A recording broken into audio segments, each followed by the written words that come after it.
So I joined a romance book club at my local bookstore, Books on the Bosque, and the book we're reading this month is Off the Hook by Julie Olivia, and I am so happy to have you here with us today. Thank you so much for being here. Yeah, thanks for having me. So I'm excited to start talking right about the book. Okay, so the chemistry between these characters, Wendy and Jasper, it's so natural. Are you inspired by people in your real life when you're envisioning these characters? I don't make characters that are specifically based off people, but I think the inspiration definitely comes from people I know. So a lot of the really sweet moments, like I take that straight from my husband. Like he'll say things or do things, and I'm like writing that down. Um, but a lot of like little personality traits here and there. I mean, that's just observing people in real life, right? Like I'm very much a people watcher. I love whenever we travel, if we go anywhere, just like hanging around and seeing how other people interact with other people. Mhm. So, I would say, yeah, the characters are never direct pulls from specific people, but there are definitely a lot of observations here and there. So does that mean your husband packs you two pickles when he makes you lunch? No, he doesn't. But it is funny. Yeah, I love pickles a lot, and I do tend to ask people for their pickles when we are in public spaces. So she got them for me. Oh my gosh. Okay, so without giving too much away, what's your favorite scene from this book? Ooh, that's a really good question. There's a part where they go swimming with the family, and I won't go more than that. I feel like if I say it, you know what I'm talking about. Mm-hmm. That is my favorite scene. That's a scene that I had in my head before I even started writing. Like sometimes when I'm like still brainstorming a book, there's a scene or two that's in my head. I don't know when it'll happen, but I need it to happen. And I think because this book was so heavily inspired by Peter Pan lore, I was like, they have to like fly, quote unquote, at some point. So that was in my head from the beginning. It's my favorite scene, and I loved writing it. It was so fun to finally write it when I got to it. I love it. So I'm from Cape Cod, Massachusetts. So when I read this right away, that's what I go to. And that's what I gravitate towards too, like the Ellen Hildebrand books and Off the Hook. Do you have a place in mind? I know the place in the book is fictional, but what do you picture when you're writing? Yeah, so I actually picture Rockport, Massachusetts. Oh, okay. Yeah.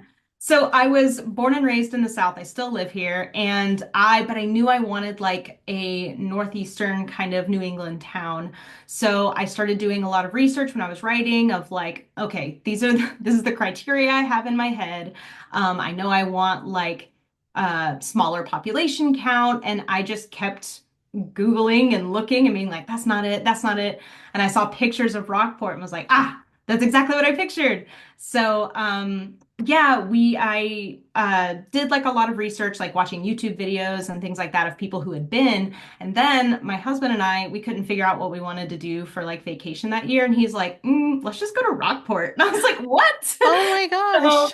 yeah, we went to Rockport, and it was just like a little couple day trip, but it was so much fun because up to that point, I feel like I had done a decent amount of research, and I had already written like a quarter of the book. So when we got there and I was walking down the streets, I was like, oh my gosh, I just wrote basically this street the other day. And it was a lot of fun, and it was so worth it to go out there and just feel like the rest of the world was filled in, other Mhm. than what I had already imagined. So, Rockport, Massachusetts, very heavily based on that. Okay, first of all, great husband. Okay, right Yeah. away, got to say that. And second of all, yeah, there's something about like Cape Cod, Massachusetts, that whole fisherman kind of mentality and work ethic. It just lends itself well to writing and movies too, right? Yeah, absolutely. Yeah, I like that little sleepy kind of town vibe, Hmm. right? So it was Yeah. perfect. It was perfect. Everyone knows you and you know everyone and yeah, I love it too. So I got to say the cover is so dreamy. Like I loved it right away. It kind of pulls you to it. You gravitate towards this cover. And that's a whole thing on Book Talk now, too, is people are just buying books for the cover alone, which is, I understand. I totally get it. Did you have any input or say when it came to the cover? Yes. So I worked with just one of the most amazing people. Her name's Allison Cote. I think that's how you pronounce her last name. But I found her through TikTok. She was making band posters. She still does, but she had a process video of her making a band poster. And it was just beautiful. And I knew I was starting a new series and I wanted like a new cover artist because I illustrated my other covers and like they're Oh. good, but they're not professional, right? So I was like, I'm right, I'm starting a new series. I need to get a new cover artist. And I was just scrolling one day and I was like, this is gorgeous. And I reached out to her and was like, hey, this is going to seem so random. Have you ever done book covers before? I would love to hire you. So, yeah, we worked pretty closely where I was like, because she had not done romance covers before. So I was like, here's basically what the industry trends are and like, having two couples on the, or a couple on the cover and, maybe they're a little closer looking at each other lovingly, like just kind of showing her what is popular in terms of what identifies a book as romance and then just letting her work her magic. So she was so amazing, and she's done the other two covers for the Never Harbor series, and she'll finish the series as well. And I love working with her. She's so fabulous. I love that. So sorry about my dogs, by the way. It's probably Oh, the you're Amazon fine. person here right now, to be honest. But um, yeah, it's just so when you do you first of all, okay, let me talk about TikTok. TikTok is amazing, isn't it? It just like brings so many different people together and so many people's stories that you wouldn't necessarily see, and then people working together too. I love the power of TikTok. Yeah, it's been a game changer for a lot of industries. I mean, definitely the book world, but also, once again, Allison, like I found her through there. And then I think not even like a couple months after that, she had a viral video that just like exploded a lot of her career and just like I think she had a waiting list for a while. She probably still does, honestly, but she had a waiting list for a while. Like, yeah, it's a career changer for a lot of people in a lot of different industries. It's wild. Did you follow Sailing with Phoenix? Sailing with Phoenix. The No, what is guy that? who went from Oregon to Hawaii in a sailboat with his cat? No, I love that though. Oh, I drove my husband crazy with that because every day he was, checking in and showing his life. And I just think, we're connecting in a way that we were never able to. And sometimes I think in this world, you feel so alone. And then Yeah. you hear somebody else's story and you're like, I'm not alone. Like, I'm a misfit just like this guy. And I love it. And yeah, I think so that's social media for good, for sure. Oh yeah, and being able to see just from a writer's perspective, like seeing different lives and, born and raised in Georgia, lived here my whole life. So being able to see there is one creator. Oh, I wish I knew her name. I can't remember it off the top of my head, but she is in Montana and she has like horses and she does ranching, like that whole lifestyle. And it's just I find her videos so fascinating. She does so many like day in the life type videos and I would never know about that. And I think it's Hmm. just so fascinating. Right. Okay, so speaking of day in the life, what's your routine like when it comes to writing? So I am a very routine-based person, very much a creature of habit. So I try to treat my weekdays as regimented as possible. Before I was a full-time author, I worked in human resources. So I was like going into an office every day, all that. And I loved that. I thrived in that environment. So actually just recently, I started going into a co-working space. And I absolutely love it. So I normally wake up at around, I'm a morning person too. Hmm. So I wake up at around like 6. I'm normally there by like 6:37-ish, and I write all morning. By around like lunchtime, I'll go come home, eat some lunch, and then I go on a walk. If I'm like not super behind on a deadline, I'll go for a long walk, but normally it's only like 30 minutes. But And then in the afternoon, I do a lot of admin tasks. So that's emails, social media, planning for future things. I have a signed paperback store, so I fulfill some of those orders. There's a lot of admin that goes into it that is Hmm. completely unexpected. But yeah, normally, like I try to teach it or treat it like a normal work day. So mornings and then ending normally at around 5 if I'm lucky. Right. So, are you working on another project? Yes, yes. Ooh. So I signed a deal with Berkeley last year. The first book that's coming out is going to be coming out in this September, and it's a book I had already indie published, but they picked it up and it's being republished. That's If It Makes You Happy, and it's my romance that's set in 1997, and it's set specifically in fall, so through September through December. I love it. I'm so excited it gets to be in bookstores and get a bunch of new readers discovering it. But with that deal I signed with Berkeley, they signed for 2 books. So that one and then another one. And I am working on that second one right now. And I am loving it. Wow. How many books do you have in total so far? Um, I think I'm currently working on 17. Oh, wow. Okay. So if somebody is just new to you and they pick up a book, is there a starting point? You know how some authors, if you don't read this one, you're kind of, catching up. Is there one that we should start with? I think starting with Off the Hook is actually really good. Oh, good.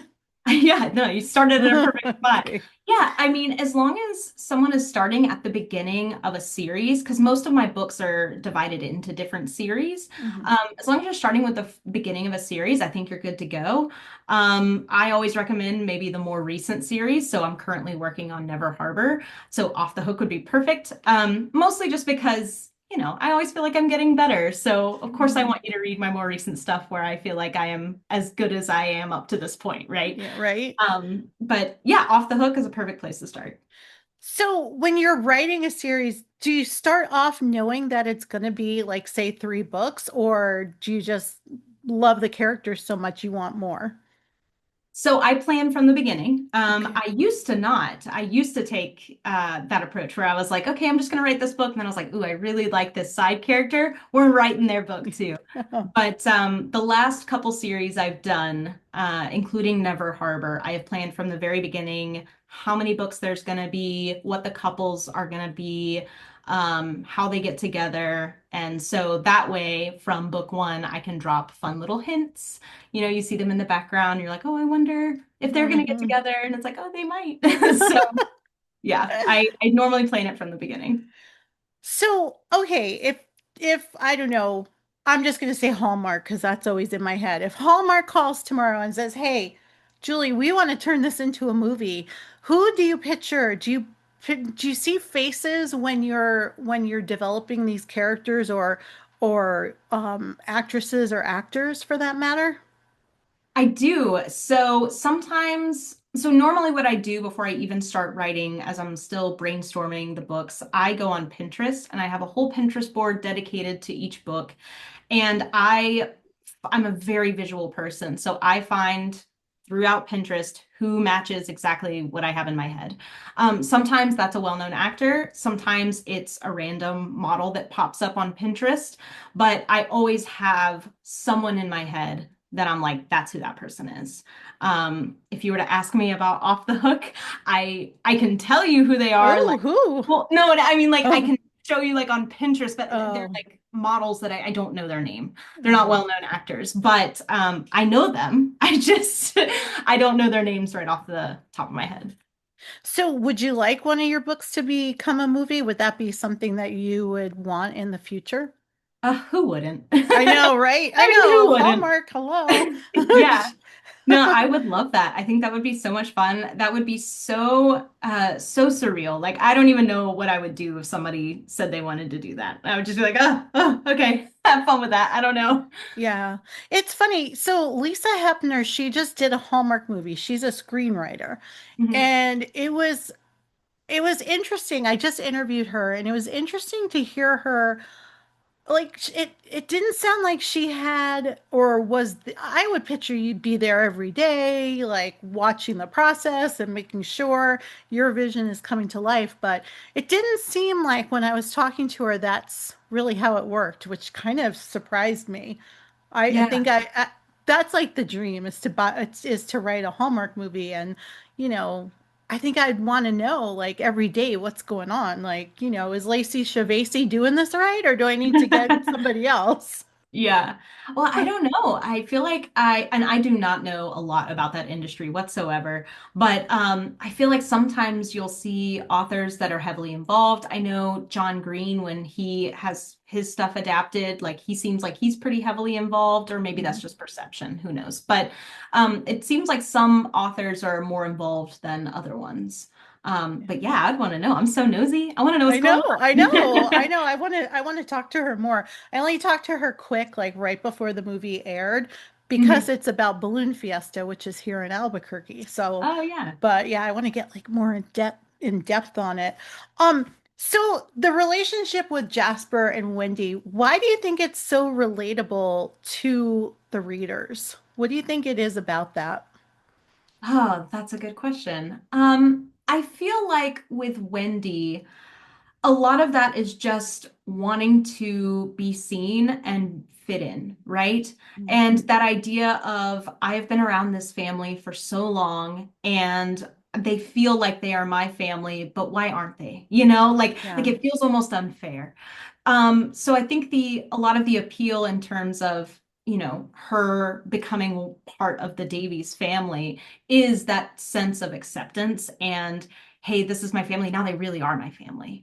And then Jasper specifically, I think it's him seeing her exactly for who she is, right? Like he pays attention to all of the little details in her life that nobody else has ever paid attention to before, including her ex, who is Mhm. like his brother, Well, right? Like yeah.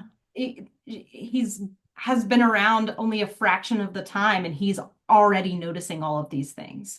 Um, and then I think it's the same for Jasper, like finally being seen. He's the oldest brother. I feel like he's always been kind of having to look out for his brothers, and nobody's really looking out for him. Mhm. So having Wendy be a caring person, a literal caretaker for his child, Mhm. I think that they just work really well in that sense of just, hey, nobody's really taking care of me, but we'll take care of each other. And I Yeah. think that's really beautiful.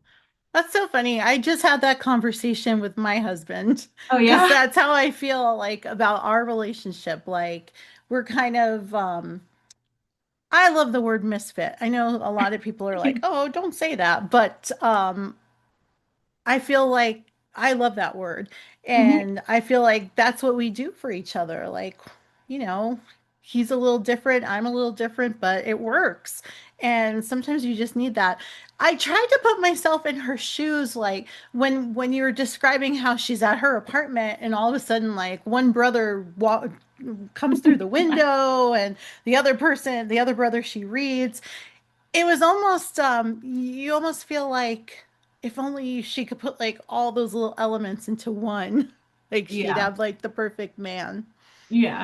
And I feel like Jasper is that person. And I Hmm. think there are a lot of things about the brothers that are fantastic as brothers, but maybe not as a romantic partner, right? Like, Hmm. I think for her, somebody like, say, Cassidy, he's like really exciting and fun to be around, but like, he's also not the kind of person who's going to sit there and read with her and be quiet. And, I feel like it's great that she has all of them as like extended family Hmm. now.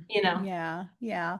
So if readers could take one thing away from this book, what would you want it to be?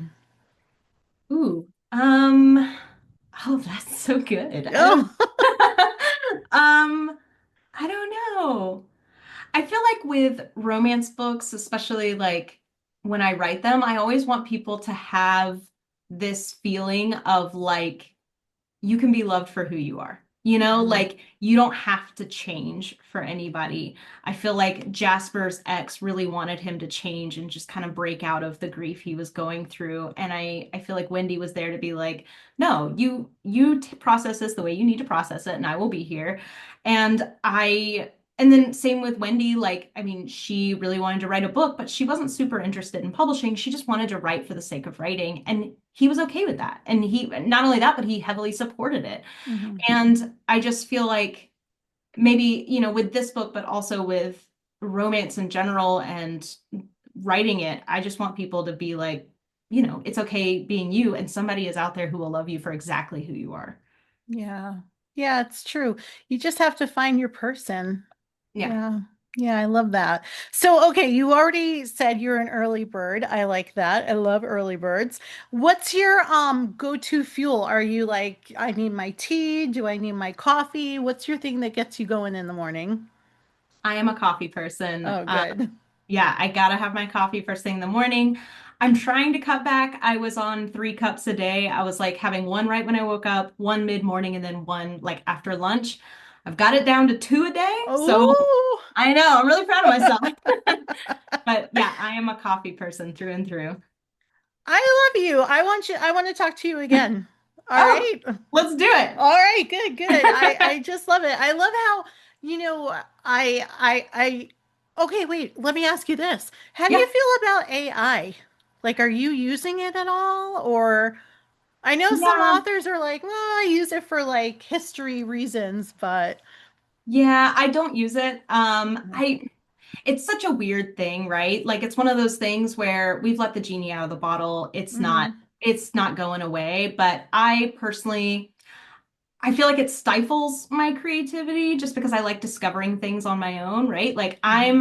I'm a huge research person, so the moment I know I'm going to write a book and somebody has like a job I'm not aware of, I will buy like 50 of that job. Yeah, or like Oh books yeah, about that job, right? yeah, So, yeah, I don't use AI. I feel like a lot of people can use it for research, and I think that's really valuable sometimes, but I like doing the research on my own. And yeah, and that's just yeah. like that's me, right? So, Right, right. um and then I don't use it for writing because I like writing, so I Yeah, don't want somebody else doing it. right. But yeah, no, it's an interesting thing, and there's a lot of nuance to it, but I don't use it, no. What are you reading right now? Do you read a lot, or are you like, oh, enough with the words? No, no, I love reading. I'm a little slow going right now just because I'm heavy drafting my next book, and so it's sometimes difficult to like write my own words and then read another. Mhm. But when I am drafting, I tend to read things that are not romance. So right now, I am buddy reading with my brother, Lonesome Dove. Oh. It's like a Western from the 80s. And I gotta say, it is a product of its time. Like it's got some weird themes, but the writing is beautiful and it's really interesting, and I can see how it is a classic. So we're reading that together. I'm probably like 30% of the way through, but it's a chunky book. It's chunky. Yeah. So, I but think it's it was a fun. TV show at one point too. I feel Yeah. like Jane Seymour, somebody like that was in it. I don't know. Sounds familiar. So, does your husband read your books? Yeah, he does. Yeah, Oh. so he is a beta reader, which means he reads like one of the earlier drafts, and he'll go through and tell me if something doesn't make sense or themes. He was an English major in college, so he's really Oh. good at finding those like detailed themes. But Hmm. also, since I write in the point of view of both a female and a male, he's really good at being like, "Hey, men don't think this." Like I had a scene in one book where all the guys are kind of together for a guys' night and they're talking, and he was like, "Hey, we don't talk like that behind closed doors." And I was like, "Oh no." He's like, "Yeah, yeah, yeah. We're passing whiskey to each other, saying maybe one or two heartfelt things, and then everybody kind of nods and passes the whiskey again." Like I was like, Right. oh, "Okay, okay." So like I said, it is our book club book of the month. We're getting together on the 19th. Do you have any like message for different book clubs that might be reading your book or just any message at all? Oh, I don't know. I guess just like enjoy it, I mean, Yeah. really dive into it. My favorite part about writing, especially Never Harbor, is the town. I had so much fun with it. If you are even remotely like a fan of Peter Pan, like keep an eye out for all the little details. I had way too Oh much yeah. fun putting those in there. So, yeah, just have fun. It's a fun book. So do the Easter eggs just come as part of the process, or do you know, like, because I know I saw a lot of Peter Pan reference or, Easter eggs. Yeah. How do you work that in, or it just comes? Little of both. Okay. I would say a lot of it is very intentional, though. When I was plotting that book, I read the original Peter Pan again. I watched every adaptation you can think of. And while I was doing that, I was just taking notes about just common things that popped up. Mhm. And some of it was intentional. I'm now like trying to think about it. Like the locations were pretty intentional. I made a map of Never Harbor before I even started writing so that I knew where things Oh. were. But a lot of times when I was writing, it was just that was so fresh in my mind that I would include it. Like, oh yeah, of course he has a watch. Like Jasper wears a watch that's a little broken Right. because there's like the ticking clock of the crocodile and all that. Of course Hmm. he's scared of crocodiles too. Like that Yeah. makes sense. So yeah, a lot of it is just I guess going into the book with ideas, but also that preparedness of like, okay, I've consumed Peter Pan media. It's always kind of lingering in the back of my head as I'm writing. Yeah. Where can people go for more information about you and all your books? So I have a website, julieoliviaauthor.com. But also I am very active on places like Instagram and TikTok. It's also Julie Olivia Author. So yeah, you can mostly find me on Instagram. I'm hanging out there almost every day. And I appreciate you getting back to me so quick. I did use ChatGPT to like track you down a little bit easier. But yeah, I just like appreciate that because I'm like, well, I'm just gonna put it out there and see what happens. Yeah, no, I'm glad So, you invited me. These were amazing questions. oh, So great. I'm very, very happy. Okay. Well, thank you so much, Julie, and I will be talking to you again. Yeah, sounds good. Thank you. Thank you so much.